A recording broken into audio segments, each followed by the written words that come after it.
Ada dapat kami ni.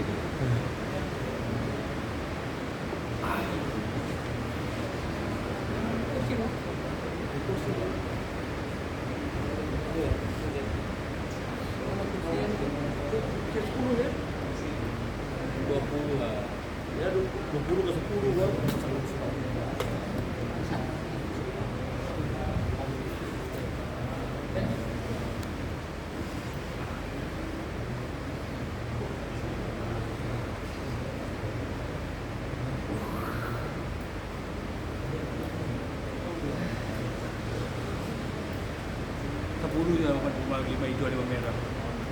5 hijau 5 hijau api. Tak.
Bismillahirrahmanirrahim. Assalamualaikum warahmatullahi wabarakatuh. Alhamdulillah rabbil alamin.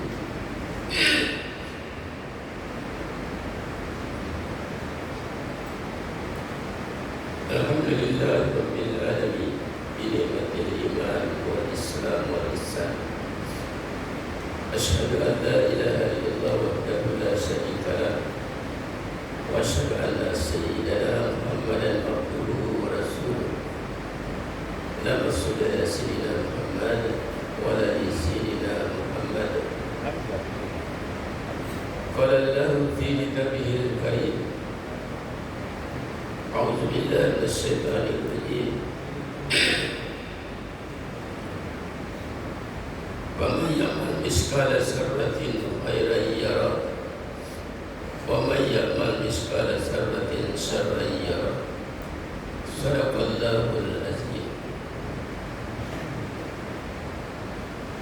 Kaum muslimin jemaah maghrib yang dirahmati Allah Subhanahu wa taala, sebelum kita meneruskan kajian kita, marilah sama-sama kita mengirimkan Al-Fatihah bagi saudara-saudara kita yang telah menjadi korban di bumi Palestin. Semoga mereka yang telah terkorban menjadi para syuhada atau mati syahid yang dijanjikan oleh Allah hidup di sisinya dan terus mendapatkan rezekinya. Semoga kubur-kubur mereka dijadikan taman surga.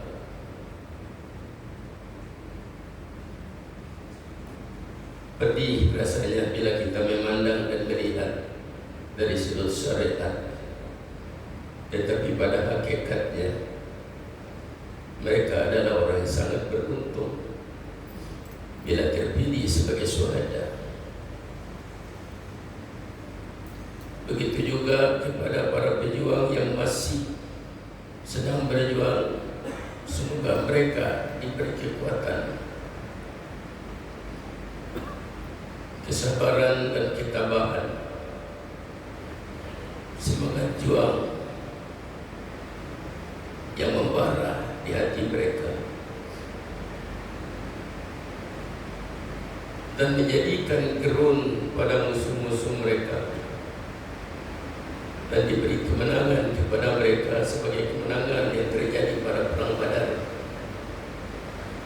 yang terjadi pada perang Khandaq, yang terjadi pada perang Tabuk dan lain-lain peperangan Islam bersama Rasulullah sallallahu alaihi wasallam. Alam yaqadiyal hajat, alam yakafil muhimmat, bibarakatil umil kitab al-Fatihah. Bismillahirrahmanirrahim. Alhamdulillah Rabbil alamin, Ar-Rahmanirrahim, Maliki yaumiddin. Iyyaka na'budu wa iyyaka nasta'in. Ihdinas siratal mustaqim, siratal ladzina an'amta 'alaihim ghairil maghdubi 'alaihim waladdallin.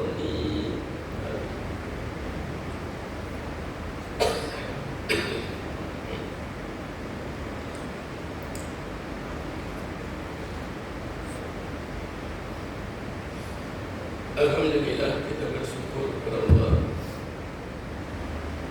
di atas segala rahmat, taufik dan hidayahnya, sehingga pada malam ini kita dapat meneruskan kajian kita.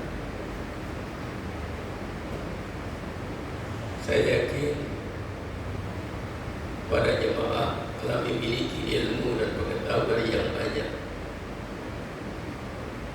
Mungkin apa yang dikatakan dan disampaikan pada malam ini semua sudah terukir di minda para jemaah. Tetapi bukan itu saja yang kita harapkan. Harapan kita yang sangat besar, yaitu kita didoakan dan dinaungi oleh malaikat-malaikat Allah di dalam majlis seperti ini, dan menyebut nama setiap orang yang hadir sampai kepada nasabnya. Inilah anugerah yang besar daripada Allah bagi orang yang duduk di majlis ilmu, karena dia akan dikenal oleh penduduk di langit, yaitu para malaikat Allah, dan akan menjadi saksi di hadapan Allah, di mahkamah Allah, di padang mahsyar nanti. Sehingga bila kita bangun nanti, Rasulullah menyebut, "Qumu maghfurun lakum qad badilat sayyi'atikum hasanah." Bangunlah kamu semua, karena Allah telah mengampuni dosa-dosa kamu dan telah mengganti kejahatan kamu dengan kebaikan.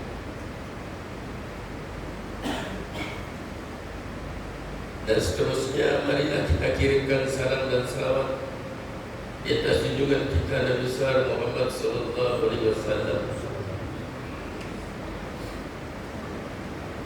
yang telah membawa rahmat bagi seluruh alam.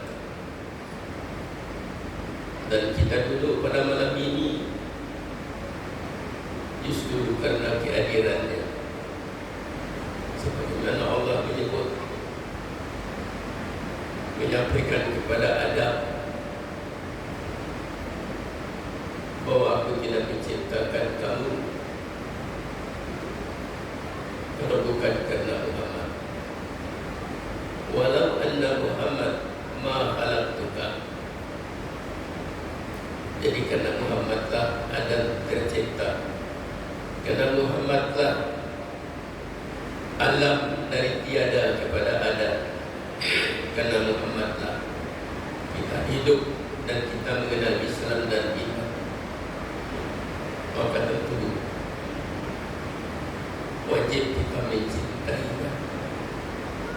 Sehingga Rasulullah mengatakan, tidak dikatakan beriman di antara kamu sebelum mencintai aku lebih daripada diri, daripada ayah, daripada anak, dan daripada manusia. La yu'minu ahadukum hatta yuhibbu alayya walidihi wa walidihi wan nasi ajma'in. Maka sebagaimana bukti cinta kita, marilah kita kirimkan salam dan salawat kepadanya. Assalamualaikum ya Rasulullah, salam alaikum ya Nabi Allah,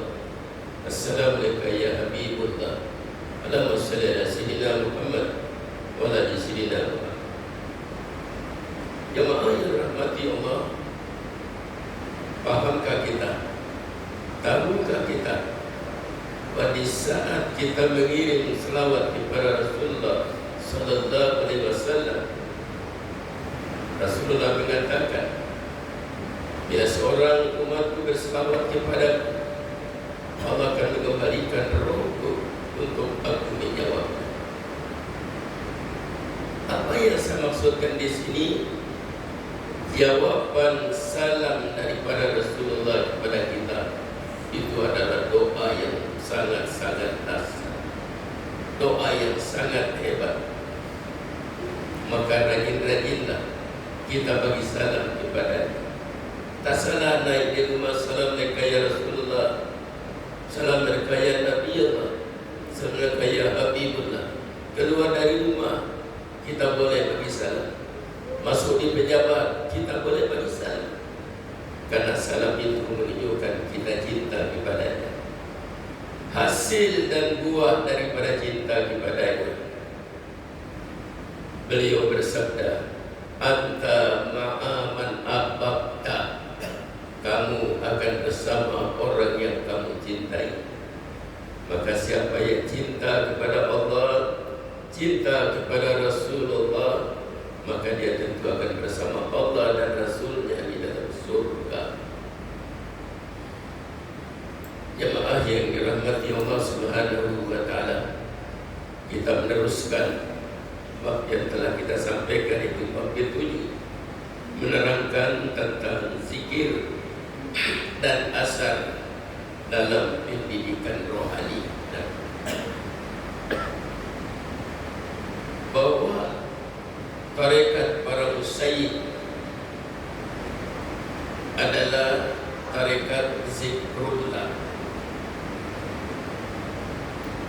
Jadi bila kita cakap mengenai tarekat, maka hukumnya kepada zikir.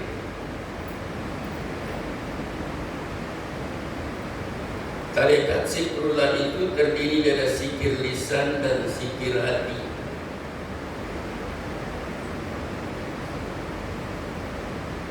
Zikir itu ialah daripada Allah dan akan kembali kepada Allah, serta akan bersama Allah lah segala sesuatu yang dihadapi dari Allah, bersama Allah, kembali kepada Allah, minallah, ma'allah, wa ilallah.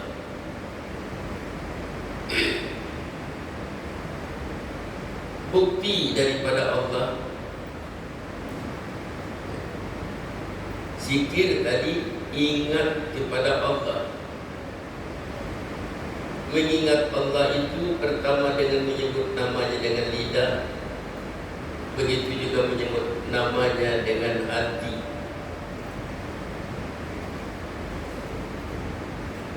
Lalu Allah menyatakan, Faskuruni askurkum waskuruni wala takfurun. Ingatlah kamu kepadaku, aku akan ingat kamu. Bersyukurlah kamu kepadaku, jangan kamu kufur. Perintah untuk mengingatnya adalah daripada Allah. Dan dia mengatakan mengingat kita adalah Allah. Dan ingatan itu kembali kepada Allah. Maka siapa yang membesarkan Allah, mengagungkan Allah, meletakkan Allah di atas segala-galanya, mendahulukan Allah daripada yang lain, pasti segala urusannya akan diurus dan diatur oleh Allah. Perlu saya jelaskan, siapa yang membesarkan, mengagungkan, meletakkan Allah di atas segala-galanya, maka segala urusan kehidupannya, sama ada urusan dunia maupun akhirat, maka Allah lah yang akan menyelesaikan segala urusan. Kita boleh ambil contoh. seorang yang bekerja dengan seorang datuk yang menjadi YB. Kalau dia sayang kepada datuknya, tidak khidmat kepada datuknya dan begitu hebat, apa yang disuruh dia buat, apa yang dilarang dia tinggalkan, pasti urusannya mudah. Datuknya akan menyelesaikan segala urusan.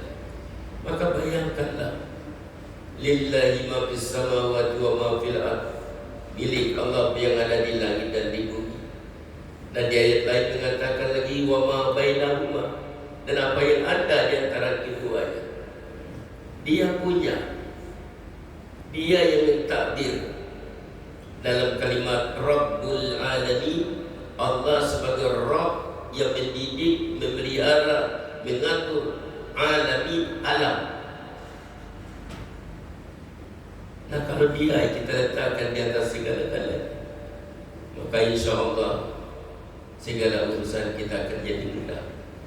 Mungkin di pandangan orang lain itu berat, susah, kasihan pakai ini. Tetapi pada dirinya, di kalbunya, di hatinya, itu tidak merasa sebagai beban, tapi satu perkara yang menyeronokkan dan mudah karena Allah yang mengaturnya. Jadi jangan tinggalkan Allah. Orang yang bersama Allah berarti orang yang mengingat Allah. Ana ma'a abdi idza zakarani, kata Allah. Aku bersama hambaku jika dia ingat. Jadi tuan-tuan, dengan zikir akan tercapailah kemenangan, tercapailah permohonan, tercapailah barang apa yang dikehendaki. Oleh sebab itu, sebelum kita berdoa, kita berzikir. Artinya ingat Allah dulu baru berdoa. Jangan terus berdoa tanpa ingat kepada Allah. Ya. Hadirkan Allah di dalam diri kita, dalam perasaan. Seperti contoh kita tadi kepada Palestina. Saya teringat sejarah Nabi Ibrahim alaihissalam yang kita semua tahu. Dimasukkan dalam unggun api yang begitu menggunung, sehingga diletakkan seperti dalam peperangan, lalu dilepas, maka terbanglah Nabi Ibrahim, jatuh di tengah api yang membakar itu. Datang seekor burung yang kecil, burung pipit, mengambil air dengan paruhnya, lalu dia terbang meletakkan air di atas api yang seperti gunung itu. Bayangkan setitis air dari paruh burung. Kecil, dianggap remeh-temeh oleh kawan-kawan. Tapi apa kata burung itu? Yang memadamkan api bukan air, tapi memadamkan api adalah Allah. Yang dinilai oleh Allah bukan banyaknya air, tapi yang dinilai oleh Allah adalah kerja saya, arti amal kita. Jadi jangan lihat besar kecilnya amalan. Bila amal itu baik, faman ya'mal mithqala dzarratin khairan yarah. Siapa yang buat baik sekecil zarah, atom yang paling kecil, itulah yang akan didapatinya di akhirat. Maka untuk Palestina, doa kita kecil mungkin, tapi mungkin di antara kita ada yang dimakmurkan aminnya tadi. Itu hanya sebagai satu wasilah yang menjadikan Allah memberi kemenangan kepada mereka, sehingga terbukti pada hari ini. Tak besar Gaza itu, mungkin dari sini sampai checkpoint saja besar, tapi sudah dekat 2 bulan belum dapat dikalahkan. Dan berapa ramai tentara-tentara Israel yang gila, yang lari dari peperangan, yang bergaduh sama sendiri. Itu adalah buah dari doa umat Islam yang ada di seluruh dunia, yang didengar dan dipandang oleh Allah. Tapi dari satu sudut ini kita akan jadikan satu pelajaran pelajaran yang kita ambil. Sebab kita yang duduk di kampung Jawa ini banyak bersyukur. Kita bayangkan kalau diri kita yang berada di sana. Kita bayangkan kalau kampung kita yang dibom seperti itu. Itu yang perlu kita bayangkan. Maka itu akan mendatangkan keprihatinan sayang kita kepada mereka, dan akan membangkitkan semangat kita untuk benar-benar ikhlas dalam berdoa kepada Allah. Dan sekali lagi, mudah-mudahan mereka mendapat kemenangan. Apabila kemauan kita didorong kepada membawa lupa akan Allah, hendaklah ditinggalkan perkara itu, segeralah kembali kepada berzikrullah. Saya suka mengulangnya di mana-mana, karena tidak ada kerja di dalam Islam yang sepanjang masa, selama hidup, sama ada berdiri, duduk maupun berbaring, selain zikir kepada Allah. Dan perintah ini adalah perintah yang dilukiskan di dalam Al-Quranul Karim. Sedangkan Al-Quran itu kita telah berikrar aman bil kitab, bahwa kita telah beriman kepada kitab itu Al-Quran. Maka bukti iman kepada Al-Quran adalah mengerjakan apa yang diperintahkan oleh Al-Quran dan meninggalkan apa yang dilarang oleh Al-Quran. Itu maknanya beriman kepada Al-Quran. Maka Al-Quran telah memerintahkan kepada orang-orang yang beriman, memerintahkan kepada umat Islam, Fazkurullaha qiyaman wa qu'udan wa ala junubikum. Wahai ayat, ingatlah kepada Allah saat kamu berdiri, saat kamu duduk, saat kamu berbaring. Sudahkah kita amalkan? Pasti Allah akan tanya kita nanti di akhirat. Allah Maha tahu.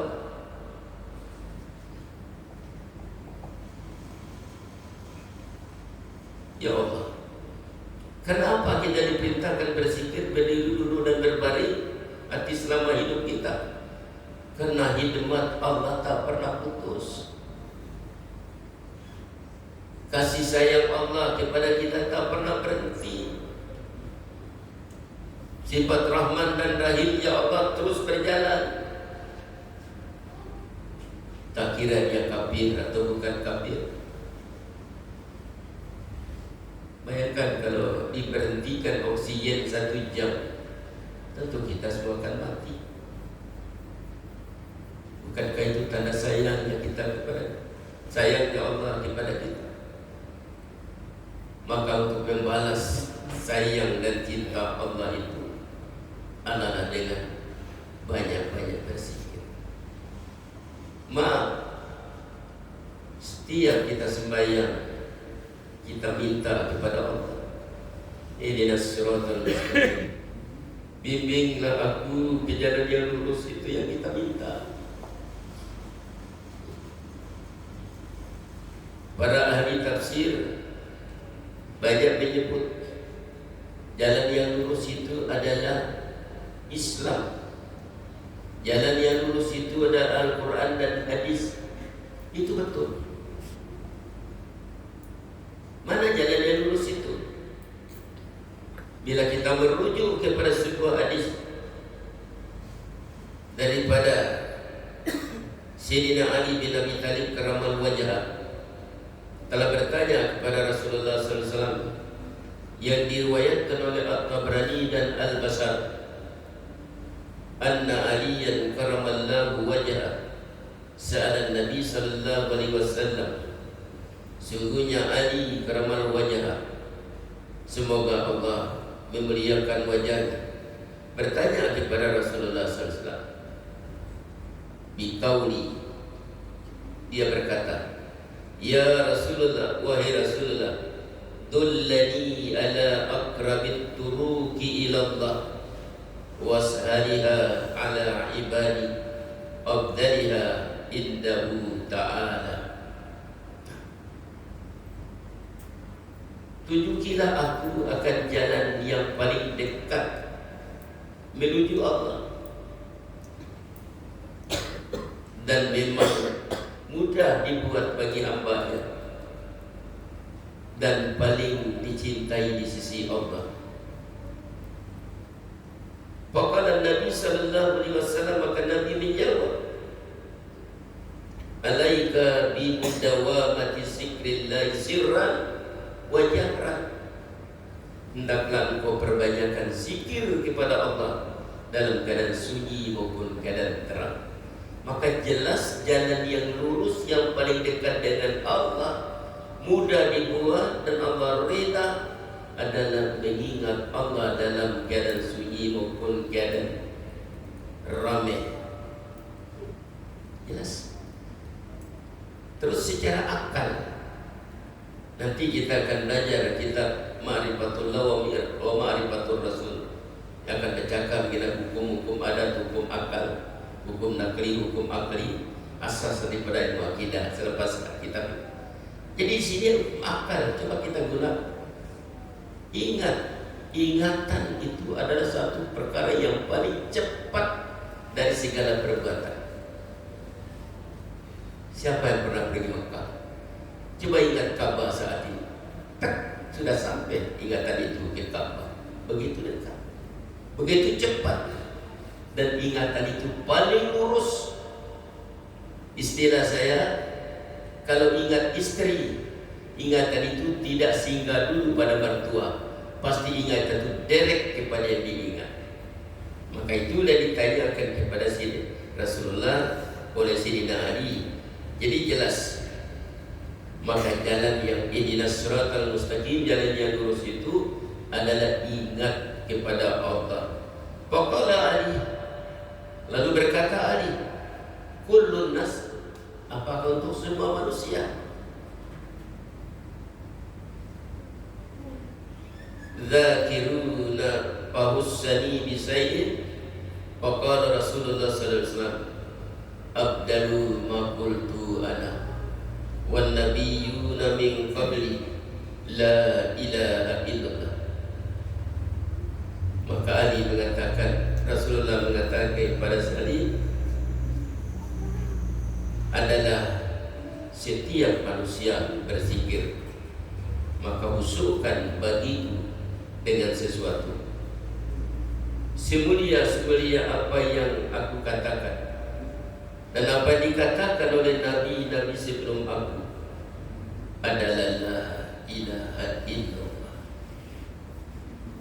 Walau anna as-samawati wal ardi fi kaffatin, sekiranya 7 lapis langit dan bumi fi kaffatin, ada pada satu timbangan, wala ilaha illallah fi kaffatin, dan la ilaha itu pada satu timbangan, la jahat bihim, maka dia lebih berat. Wala taqumul qiyamatu walal ardi, dan tidak akan terjadi kiamat di atas bumi, mayyaqulu, selama ada orang yang berkata la ilaha illallah. Thumma qala Ali, fa kaifa ashkuru. Lalu Ali berkata, bagaimana saya nak berzikir? Qala Nabi sallallahu alaihi wasallam, gammid ainaka wasma' minni, pejamkan mata, dengar aku mengucapkannya, la ilaha illallah thalatha marrat. Lalu Rasulullah mengucapkan la ilaha 3 kali, summa qulha thalathan wa ana asma', dan saya mendengar, lalu saya mengucap, summa qala dzalika bi rabbis sawt, dan selepas itu kata Ali, aku mendengarnya dan mengucapkannya mengikuti apa yang diucap oleh Rasulullah sallallahu alaihi wasallam. Jadi dari hadis ini, jamaah yang dirahmati Allah Subhanahu wa taala, bahwa yang kita minta setiap sembahyang itu, minta menjadi ahli zikir. Ini kita minta. Karena orang yang berzikir orang yang bersama Allah. Orang yang berzikir orang yang dikasihi Allah. Orang yang berzikir orang yang diampunkan dosanya oleh Allah. Adz-dzakirina Allah katsira waz-zakirat a'adda lahum maghfiratan wa ajran azima.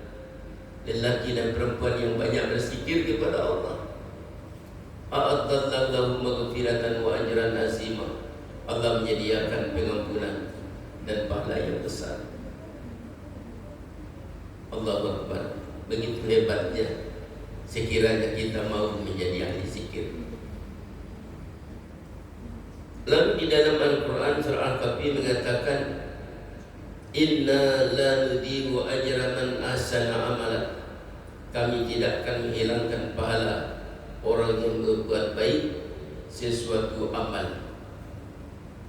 Jadi zikir ini adalah amalan.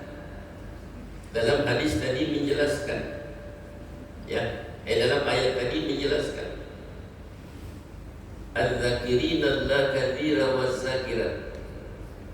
Lelaki dan perempuan yang banyak berzikir. Lalu disebut a'addallahu lahum, Allah menyediakan pengampunan.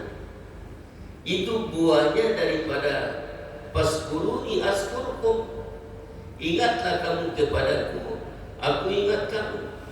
Jadi bila kita berzikir tadi, ingat kepada Allah, Allah ingat kepada kita dengan a'addallahu lahum maghfiratan wa ajran azima, dengan mengampunkan segala dosa kita dan membagi pahala kepada kita. Bangunlah tengah malam, Astaghfirullahaladzim, baca sebanyak-banyaknya. Itu baik. Tetapi ada dua kemungkinan. Kemungkinan pertama, dosa kita diampunkan. Kemungkinan yang kedua, mungkin perlu ada syarat-syarat untuk diampunkan dosa. Kenapa? Ucapan astagfirullahaladzim itu masih bentuknya permohonan, permintaan. Ya Allah, ampunilah dosa. Ya Allah, ampunilah dosa. Astagfirullahaladzim, ya Allah yang Maha Agung, ampunilah dosa. Kan minta. Tetapi bila berzikir la ilaha illallah, itu bukan permintaan, itu kerja, itu amal. Maka kalau kerja wajib dibayar gaji. Itu perbedaan, itu analogi yang perlu kita paham. Kenapa berzikir disediakan pengampunan?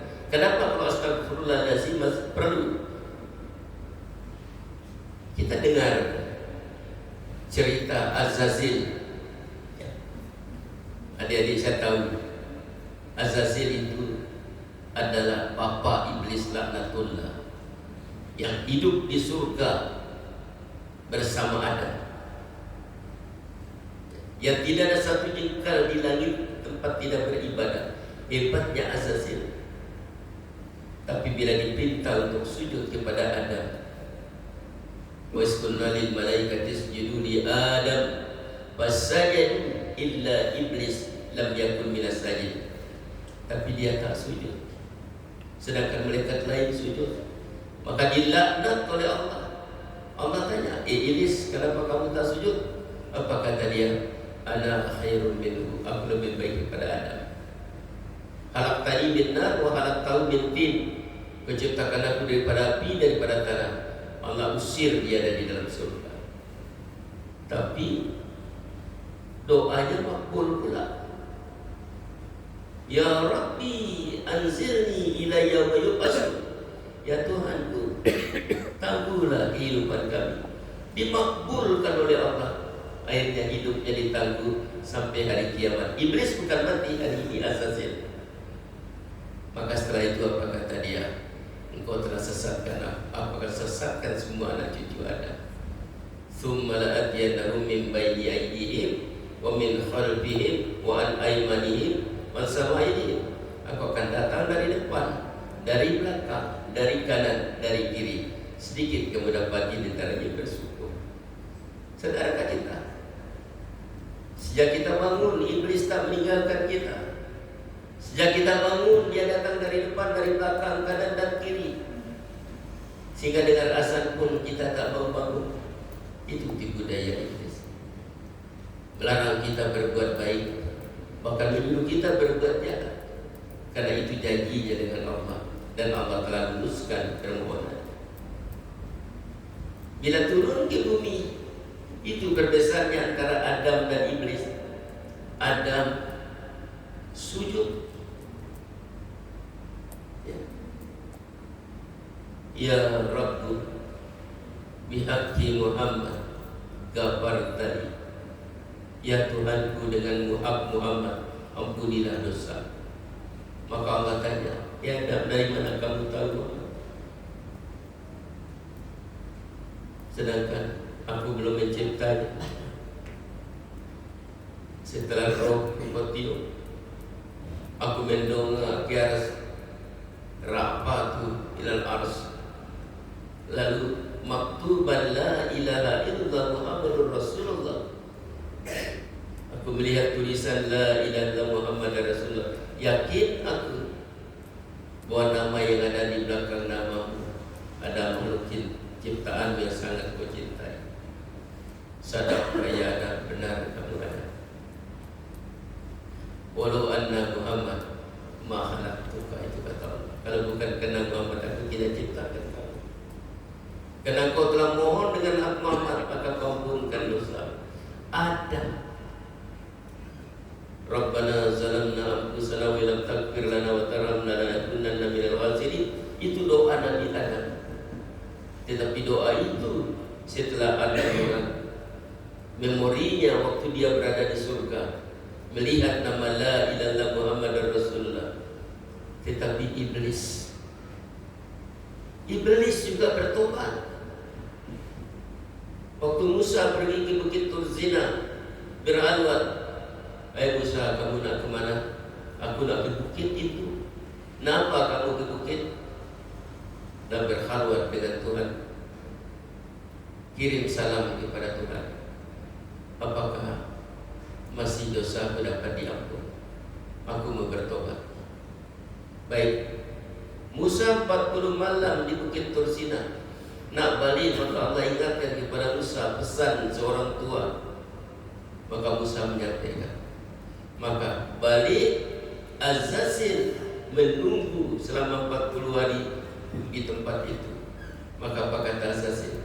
"Wahai Adam, wahai Musa, apakah dosaku masih diampunkan oleh Allah?" "Masih. Tapi ada syaratnya." "Apa syaratnya?" "Pertama, kamu jangan ulangi lagi perbuatan."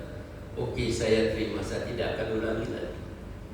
"Yang kedua, kamu kena menyesali dosa itu." "Memang itu yang aku hadapi hari ini, aku menyesal. Karena bila aku goda anak cucu Adam, bila dia mengucap la ilaha illallah, maka sia-sialah segala usaha." Tapi ada syarat ketiga. "Apa syaratnya?" "Jangan kau ulangi lagi perbuatan." "Oke, saya terima syarat itu." Habis ada satu lagi. Apa syarat itu? Sujud di kubur Adam. Bila dengar sujud di kubur Adam, apa kata dia? "Waktu Adam hidup, aku tak mau sujud kepadanya, apalagi tak sujud ke kubur." Ini kesombongan iblis. Jadi sekiranya iblis tadi sujud di kubur Adam, diampunkan dosanya oleh Allah, karena sifatnya permohonan tadi. Ya. Jadi itulah kelebihan berzikir kepada Allah. Jam berapa masuk? Sudah 15. Berapa menit lagi? 7. 7, oke. Hijab yang melindungi seorang itu, hijab ya. Arti apa yang di dalam hati kita itu, yang melindungi terbuka, berpancaran hasil kesan daripada zikir terhadap Allah. Jadi baru hati kita ini terbuka. Hati kita ini sebenarnya setiap kita buat dosa, ada satu bintik hitam yang disebut dengan oleh Nabi nuqtatun sauda fis sudur. Jadi dosa itu yang menutupi cermin hati kita ini. Bila dosa itu menutupi cermin, maka cahaya Allah tidak tembus.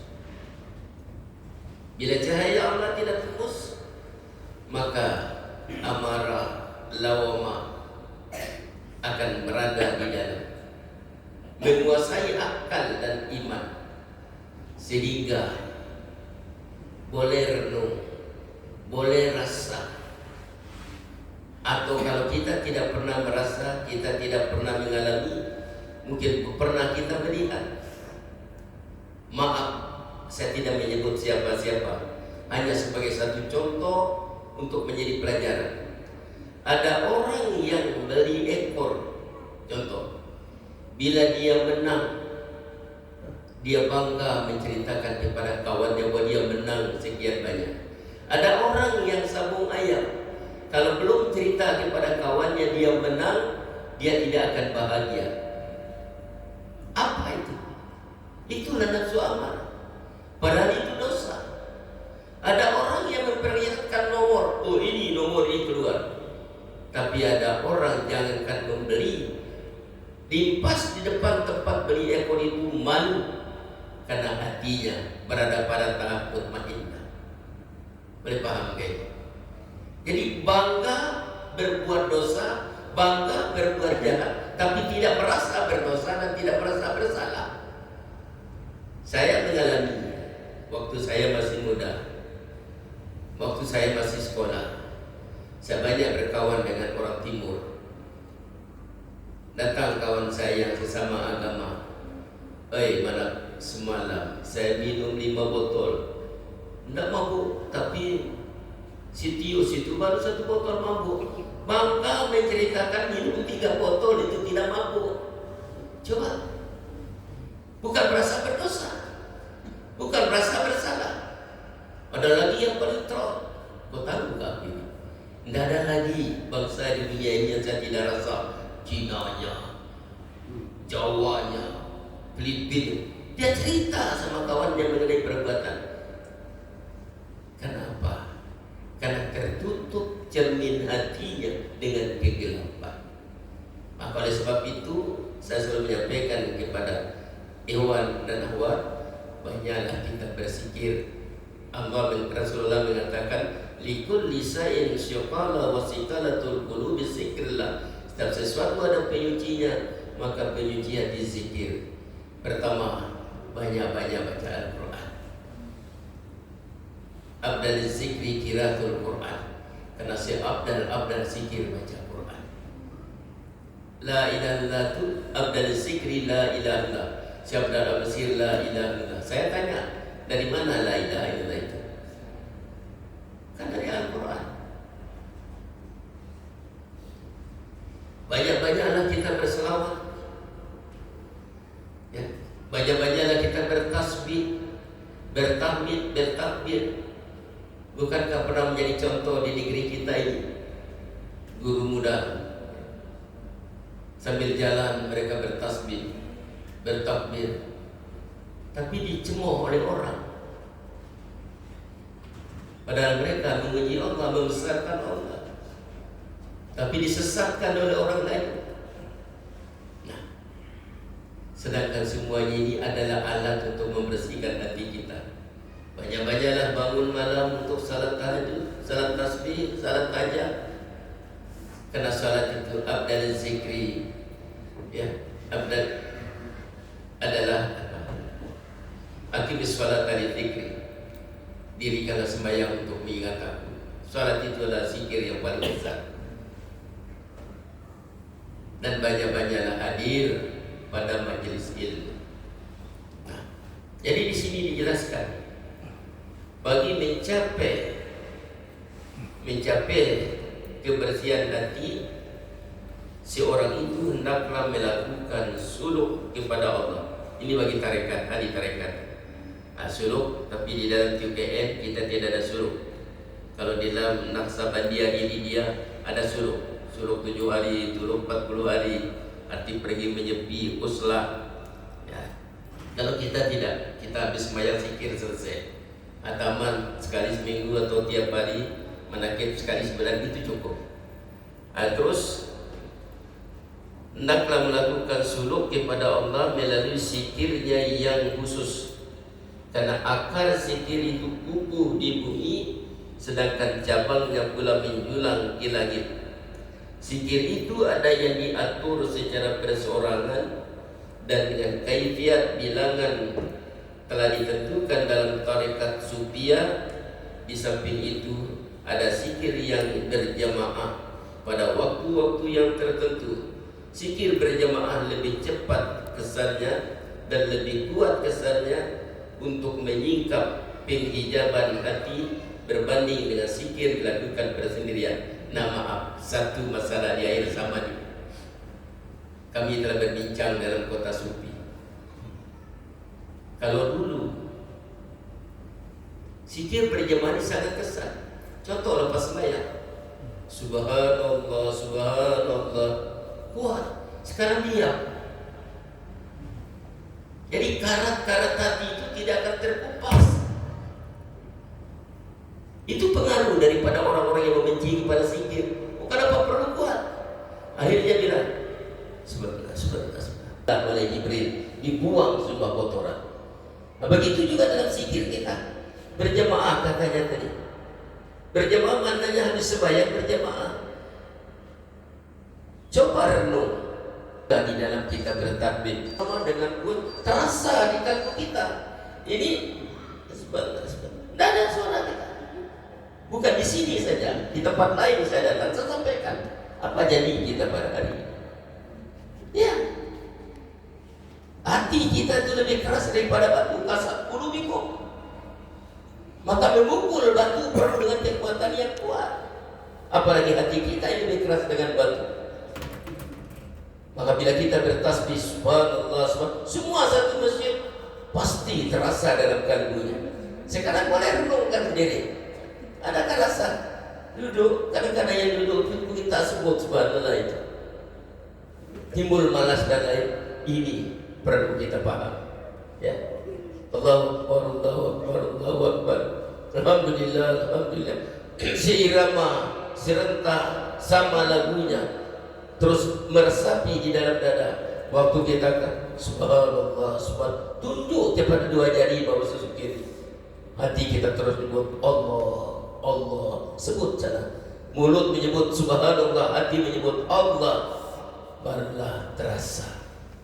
Nah, karena waktu kita tidak masuk, mudah-mudahan kita dapat teruskan bab ini adalah bab yang paling baik untuk memberitahu kepada kita satu perbuatan yang sangat dicintai oleh Allah, satu perbuatan menjadikan kita dekat dengan Allah, satu perbuatan menjadikan segala urusan kita akan dijamin oleh Allah, satu perbuatan menjadikan kita kekasihnya. Kalau sudah menjadi kekasihnya, jangan ragu lagi, pasti kita akan diletakkan di dalam jannahnya. Pasti anta ma'aman ahbabta bil jannah, akan bersama orang yang kamu cintai di dalam surga. Mohon ampun dan maaf segala silap dan salah. Assalamualaikum warahmatullahi wabarakatuh.